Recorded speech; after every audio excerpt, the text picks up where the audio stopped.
बिस्मिल्लाहिर्रहमानिर्रहीम। अस्सलाम वालेकुम नाज़रीन, मैं हूं आपका मेज़बान सैयद अली हैदर और आप देख रहे हैं तकरीर मीडिया। नाज़रीन, पाकिस्तान के सोशल मीडिया पर आजकल एक ज़बरदस्त बहस छिड़ गई है जिसका ताल्लुक हालिया पॉडकास्ट से है, जिसमें मारूफ एंकर सैयद ज़ीशान अजीज ने मकबूल स्कॉलर इंजीनियर मोहम्मद अली मिर्जा से तकरीबन 3 घंटे तक सवालात किए।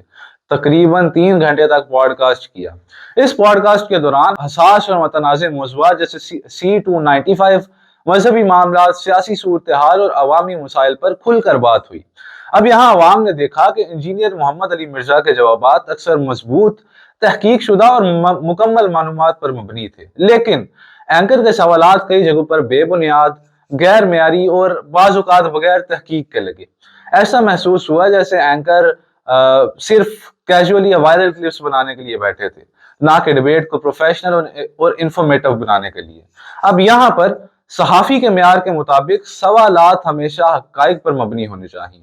सवालात हमेशा मेरिट बेस्ड और वाज़ेह तनाज़ुर में होने चाहिए ताकि अवाम को सही मालूमात मिले, अवाम सही तरह से अवेयर हो सके और बहस तामीरी हो। जज्बात या पॉपुलैरिटी के लिए बेबुनियाद या इर्रेलेवेंट या वो सवाल जिनकी कोई समझ ना हो वो नहीं उठाने चाहिए। अब इस पॉडकास्ट ने सोशल मीडिया पर जबरदस्त रद्द-ए-अमल पैदा किया। लोग दो हिस्सों में तकसीम हो गए। कुछ मिर्जा के जवाबात को सही कहने लगे और काबिल एहतराम समझने लगे, जबकि दीगर एंकर के सवालात को सुपरफिशियल कहने लगे।